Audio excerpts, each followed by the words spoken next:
third deadline extension granted on Junction Main Road. Teach them! Always make sure the message reach them!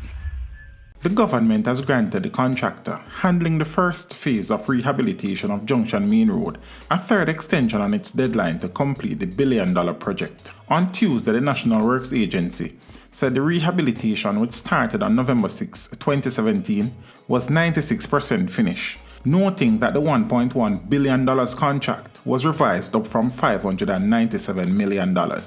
The contractor, Surrey Paving and Aggregate Limited, has so far been paid $989.7 million. Completion of the project, prolonged by geotechnical issues and unacceptably low rate of production, is running 4 years behind its original schedule. It has now been pushed back to next month.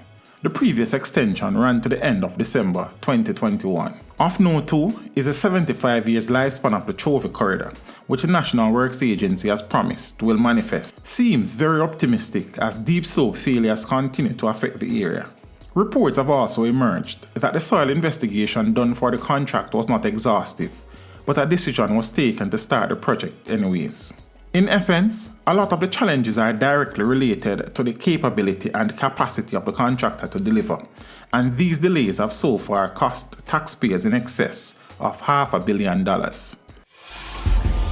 Teach them! Hey, yo, hello! Send the message and make it reach them. It's teach them. Right here, Warlord representing.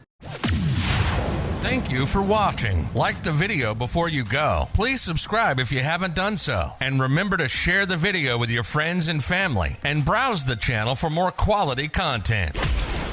Until next time, walk good, my friends. Teach them!